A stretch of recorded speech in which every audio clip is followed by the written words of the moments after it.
Tony, então, eu vou pedir pra te apresentar, sei lá, vai que alguém não conhece, eu tenho mais isso que amigos, vai que alguém não conhece o que tu faz. Então, assim, rapidinho, meio que o que tu faz hoje e como que tu acabou chegando aí. Acho que eu vou fechar só um pouquinho aqui, Pode tá ser, claro? tranquilo, tranquilo. Deixa eu ver se. Peraí.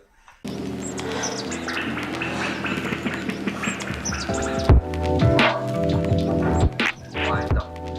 Bom, eu sou o Tony Ayex, eu fundei o Ter Mais Disso Que Amigos em 2009. E aí eu comecei a escrever sobre música, uma parada que eu sempre gostei. Sempre gostei de escrever, na escola sempre ia bem em sei lá, redação e Português. matemática mais ou menos, e acabei optando por um curso que era completamente voltado à matemática, cálculo, um monte de coisa que eu odiava, assim. Bah. Que é o que muita gente acaba fazendo, porque com 17 anos de idade a gente tem que decidir o futuro da nossa vida, né?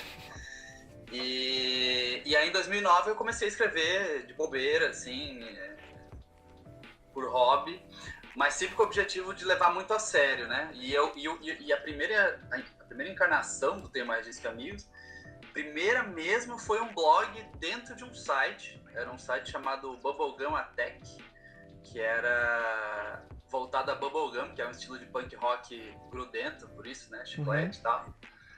E aí quando eu postei, sei lá, a terceira matéria lá dentro, era em inglês o nome do site ainda, era I Have More Records Than Friends. Bah, não sabia disso. É, e aí quando eu postei a terceira matéria, o cara veio me falar, nossa, tá dando mais acesso à tua matéria do que o site inteiro. E aí ligou um alerta, assim, eu falei, caralho, acho que eu vou fazer uma parada minha mesmo. E aí no começo ele era um site de vinil mesmo, assim, eu fazia resenhas do que eu comprava lá fora, e eu sentia que, ao mesmo tempo que eu tava comprando muita coisa boa e lendo notícias todo dia de que tá, pô, não sei quem tá lançando disco em vinil, não sei quem tá lançando uma edição especial, a banda nova já tá lançando disco em vinil. Eu achei que era um momento muito interessante para começar a falar disso no Brasil e eu não via. O que eu via aqui eram os grandes portais. Então você tinha a seção de música do UOL, a seção de música da Globo, a seção de música do Terra, que são coisas bem mainstream, assim, ou eram coisas muito extremamente nichadas, né? Então você tinha sites de punk, sites de indie, e que falavam só disso. E eu Uhum. achava que dava pra fazer uma mistura dos dois aí, já que as pessoas costumam gostar dos dois, não é? É chato fazer uma parada exclusiva. Então, logo que eu percebi isso, eu comecei a fazer notícias mesmo. Legal. E aí, 8 anos depois, tô aí. Hoje eu vivo do Ter Mais Disso Que Amigos, 24 horas por dia, 7 dias por semana. Cara, é justamente sobre isso E que eu te fazer a próxima pergunta. Como é que tá rolando isso? Tá realmente rolando? É só o que tu faz? É, como que é esse viver disso, né? Porque, tipo, não é um produto que tu vende, tu dá informação para as pessoas gratuitamente. Não sei se tu pode abrir isso também, mas é mais uma relação. Pô, olha quanta gente tem no Brasil querendo, sei lá, escrever sobre música ou fazendo esse tipo de coisa e tu conseguiu, de certa forma, hoje tá pelo menos fazendo só isso.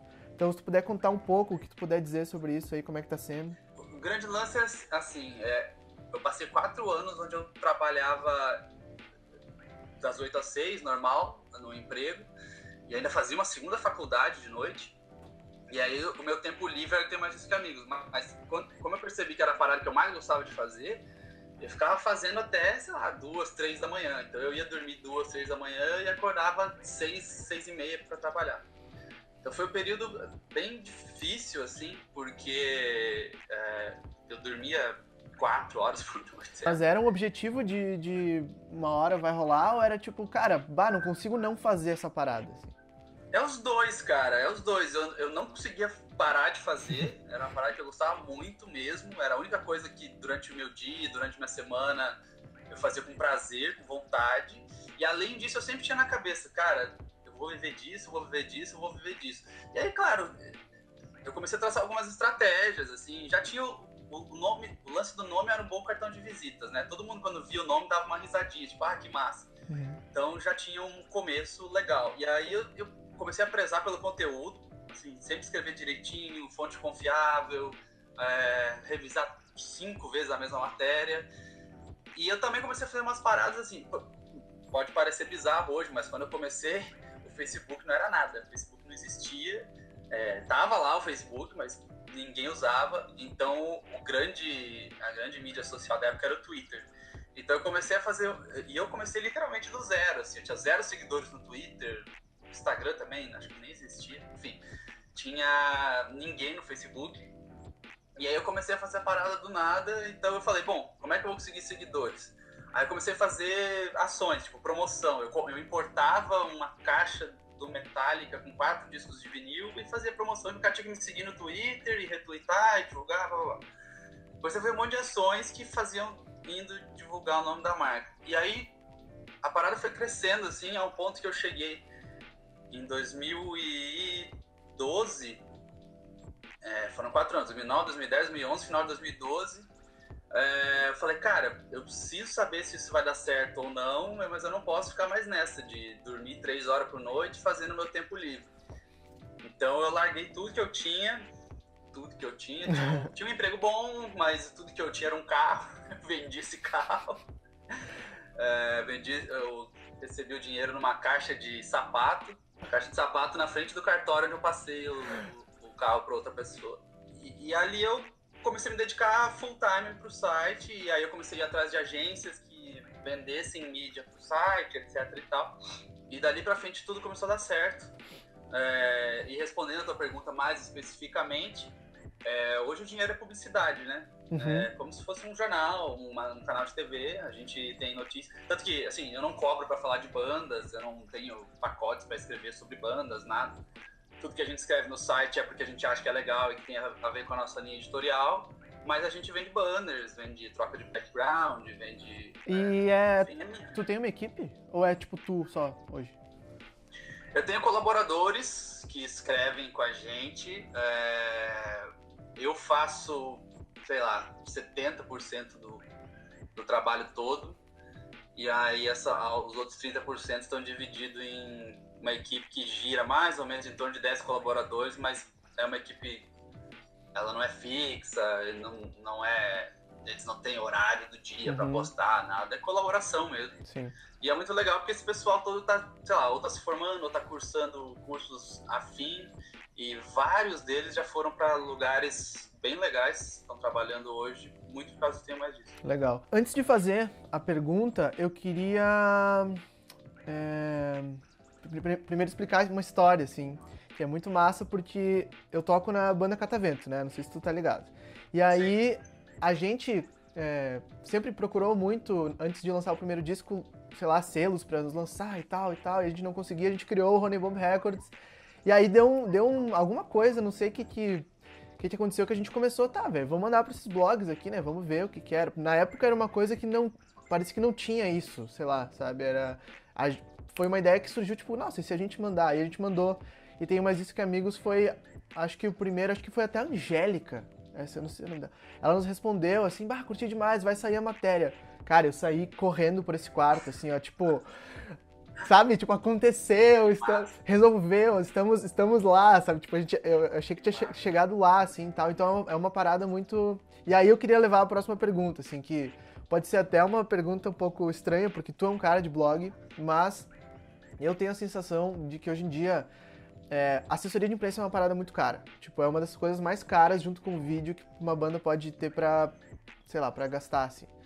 E às vezes eu sinto que se a banda pegasse esse dinheiro, sei lá, vamos imaginar R$2.000 aí, e investisse em, tipo, produção de conteúdo mesmo, pequenininho, diariamente ali e tal, que daqui a pouco faria uma diferença até maior do que só um post em um blogzão e gastar essa grana com assessoria de imprensa. Qual que é a tua visão? O que tu acha que acontece, assim? Tipo, tu acha que o público olha e tem realmente uma galera que tá lá olhando a banda que tu resenhou, por exemplo, ou que qualquer outro grande blog resenhou, ou não, ou não sei, o que tu pensa disso, assim?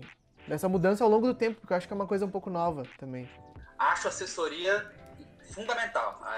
Na maioria dos casos eu recomendo, mas entendo que é caro e acho que vale uma negociação na hora de fechar, porque realmente E do mesmo jeito que eu acho que mídia também é fundamental, porque uma parada que eu vejo muito acontecer é a banda gravar um disco em São Paulo. Porra, gravei um EP em São Paulo, gravado no estúdio X, mixado pelo cara Y, tá fudido, a gente gastou R$20.000, tá animal. E aí na hora de divulgar, não põe mídia em lugar nenhum. Não põe banner, não põe... não investe dinheiro no Facebook, que é uma parada contraditória, mas acho que vale um pouco, assim. E enfim, não gasta dinheiro com publicidade. E, cara, é igual eu falei antes lá no começo. No começo do site, eu gastava demais, cara. Eu importava vinil pra sortear, eu importava bonequinho de banda pra sortear. Eu comprei um monte de coisa que eu adoraria ter ficado comigo que eu sorteava. É investimento. E as bandas não fazem investimento aqui. É muito difícil. Tem um caso clássico de um amigo meu, o Aloísio. Ele lançou um discão recentemente, inclusive, de Brasília. E ele lançou... acabei conhecendo ele depois do disco, enfim, e ele é muito gente boa. E ele me contou que ele gravou o disco em Los Angeles, Rio e mais uma cidade, foi pelo mundo, assim. E aí ele falou que em Los Angeles, o cara terminou a gravação, chegou pra ele e falou assim, beleza, agora você pega essa tua guitarra, vende ela, já que você tem mais de uma, pega todo esse dinheiro e investe na Pitchfork. Né? Tipo, fazendo analogia pra cá, cara, compra mídia em algum site aí, faz um barulho.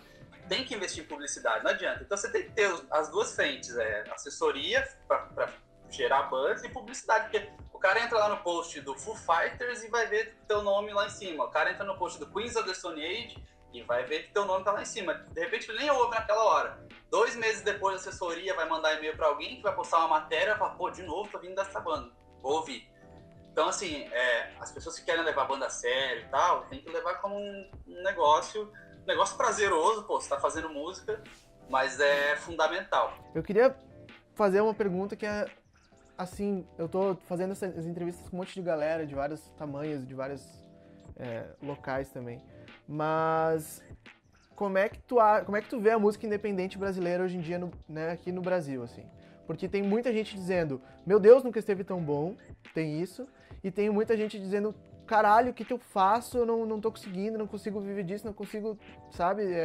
Aí eu tô aqui conversando contigo, que tem um blog sobre música, não só sobre música independente, mas também aborda isso, né? Música alternativa, né? Tu não fala de sertanejo, tu não fala tanto do funk, como sei lá, o bomba no Brasil hoje em dia, mas tu tá vivendo disso.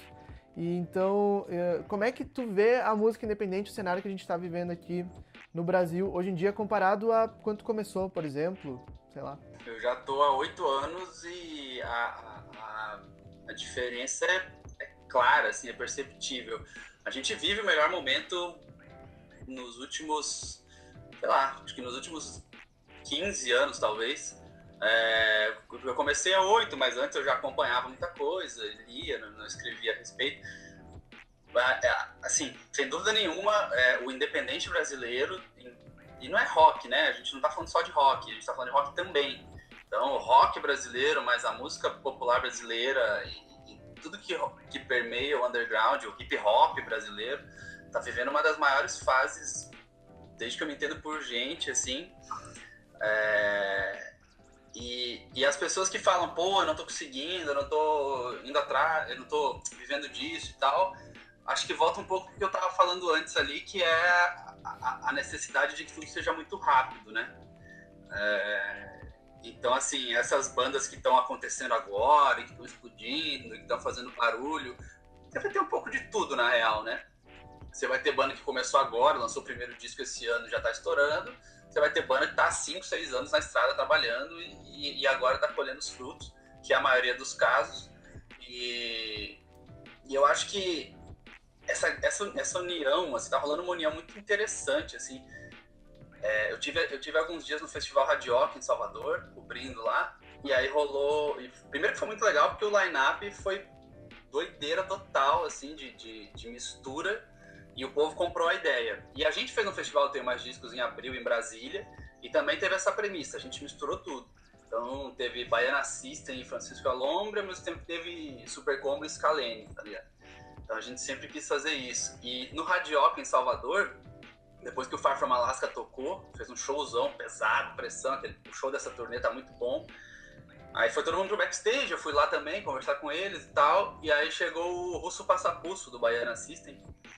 Ele falou, caralho, eu nunca tinha visto um show de vocês, é muito foda, que pressão, que peso, não sei o que, vamos fazer uma parada junto e tal. E, mano, se você for pensar que Baiana System e Far From Alaska há 10 anos atrás, eles podiam estar se matando, tá ligado? Ah, eu não ouço isso, eu não ouço aquilo e tal. Não eles, especificamente, porque eu os conheço muito bem, sei que eles não fariam isso. Mas a música brasileira é muito predatória até alguns anos, assim. Tipo, eu ouço isso aqui, é só isso aqui, acabou, isso aqui tá longe, foda-se. E hoje em dia não, cara, tem uma união incrível acontecendo. Todo festival tem invasão de palco, então no nosso, quando tocou o Scalene, invadiu Francisco Alombre, Brasa, a galera surtou. No show do Baiana System, eu tava bem na frente vendo, porque rolam uns pitches, uns moshes animais ali. Aí, de repente, eu olhei pro lado, tava eu, os caras do Brasa, os caras do Francisco Alombre, o Guilherme Guedes, que é colaborador do Tem Mais Discos, já do Multishow também. Todo mundo pirando e surtando no meio ali, ouvindo música boa. Então ninguém se odeia gratuitamente, muito pelo contrário, todo mundo respeita e admira muito o trabalho do outro. Então esse momento de união que a gente está vivendo é responsável por isso que a gente está tendo. Para quem está de fora, pode parecer uma coisa de tipo, eu não estou fazendo parte, não vou conseguir. Mas a dica que eu dou é que é um processo natural, cara. Continuar lançando e fazendo material. E, cara, levando essas bandas pra tocar na tua cidade, aí depois você vai tocar na cidade delas, e aí mandando material pra gente. Pro Festival Tem Mais Disco Amigos, eu tô recebendo material do Brasil inteiro, assim. Não pro festival especificamente, mas todo mundo que me manda material durante o ano, eu continuo levando em consideração pro festival. Então é natural, cara, e demora, assim, demora mesmo, mas se você faz o trabalho bem feito e tá fazendo a palavra que eu odeio, mas que faz muito sentido, que é o tal do networking. Você tá fazendo o teu networking, mandando material, indo atrás. Você falou da Semana de Música em São Paulo. Acho massa, acho esses encontros massa. O Coma em Brasília teve conferência também. Foi festival de música e conferência. Assim, São Paulo promove isso também. Esses encontros da indústria, acho massa. Se a banda inteira não tem dinheiro para participar, manda uma pessoa. Então... Não, eu acho legal esse lance de se entender, ter essa paciência e de se entender como essa coisa que não vai ser gigante e não precisa ser gigante. Porque se tu acha que vai ser gigante, tu começa a se comportar como se tu fosse. E daí tu fica estrelão, tu não mete a cara. O cara comentou no teu post, tu tem que ir lá e comentar e falar com esse cara e dizer, e aí, pá, de onde é que tu é, não sei o quê. Não, a galera fica meio, eu sou estrelão, eu não vou nem comentar. Então se tu aceita que tu é pequeno, tu age como uma pessoa pequena e tu cresce, né? Sei lá. É isso. É exatamente isso, cara. Eu acho que... E é o que eu falei, as bandas que estão entendendo isso são as bandas que estão se dando melhor no rolê, assim. E várias estão entendendo isso. O Francisco Alombre mesmo, cara. O Francisco Alombre, pra mim, se botasse no Lollapalooza tocar 9 da noite, cara, eu acho que ia ser sucesso total, assim. Acho que as pessoas iam pirar e em casa todo mundo ia ficar, caralho, que banda é essa? E no nosso festival foi o show mais pressão da noite, assim. E eles tinham a concorrência do Baiana System, que também é um show, um dos melhores shows do país. Que é outra banda também, que pode botar tocar 9 da noite, vai ser sucesso total. E se você for ver o passado desses caras, velho, o Baiana System está há muito tempo, os integrantes deles, né? O Francisco Alombre, o projeto é novo, mas eles também estão... Eu conheci eles em 2010, quando eles tinham uma banda chamada Lisa B, de post-hardcore. Era outra pegada, completamente diferente, mas estão na estrada, se fudendo. Eles excursionaram pela América do Sul, tocando em hostel e tal, e roubaram o carro deles com todos os instrumentos dentro, sacou? Você acha que eles pararam? Eles só cresceram. Agora vão tocar no Lollapalooza, estão indicados ao Grammy Latino, estão tocando pra caralho.